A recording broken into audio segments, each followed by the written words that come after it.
La population a le droit de savoir, a le droit d'avoir des explications pourquoi ils ont assassiné Michel Viano d'une façon aussi brutale. 2 ans après le drame, les proches de Michel Viano sont frustrés et ils cherchent encore des réponses à savoir pourquoi l'homme de Tracadie a été tué par 2 policiers. Ça laisse le message que n'importe quel policier qui a une arme peut tuer n'importe qui pour n'importe quelle raison, puis après se justifier, puis trouver des excuses. Ça livre un message très fort qui est très insécurisant, qui est très inquiétant. C'est sûr que nous autres, on est affectés au niveau personnel, mais je crois comme citoyen que c'est important qu'il y ait un procès pour qu'on voit toute la vérité dans cette affaire-là, puis qu'on se sente en sécurité face à la loi, face à la justice. La nièce de Michel Viano était au palais de justice de Bathurst le 24 février lorsque la Cour a décidé que les 2 policiers qui ont tué son oncle ne subiraient pas de procès.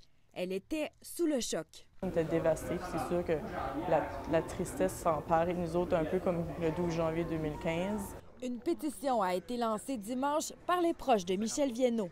Ils demandent au procureur général du Nouveau-Brunswick, Serge Roussel, de forcer la tenue d'un procès. Il peut le faire dans les 30 jours suivant la décision du 24 février. La population a le droit de savoir ce qui s'est vraiment passé, puis pourquoi Michel Viano a été attaqué sauvagement, a été tué. Ils ont commis un meurtre, ils l'ont assassiné, et puis on ne connaît pas les raisons.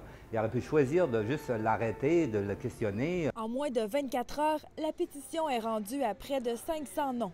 Camille McLaughlin n'a pas d'objectif de signature. Il compte remettre la pétition avant la fin des 30 jours de délai. C'est sûr qu'il y a beaucoup de frustration qui vient avec ça parce qu'on croit définitivement que c'est nécessaire qu'il y ait un procès pour la justice soit égale pour tout le monde. Puis pour notre famille, c'est important que la vérité soit là. Le procureur de la Couronne a également 30 jours pour aller en appel de la décision. Annie Levasseur, Tracadie.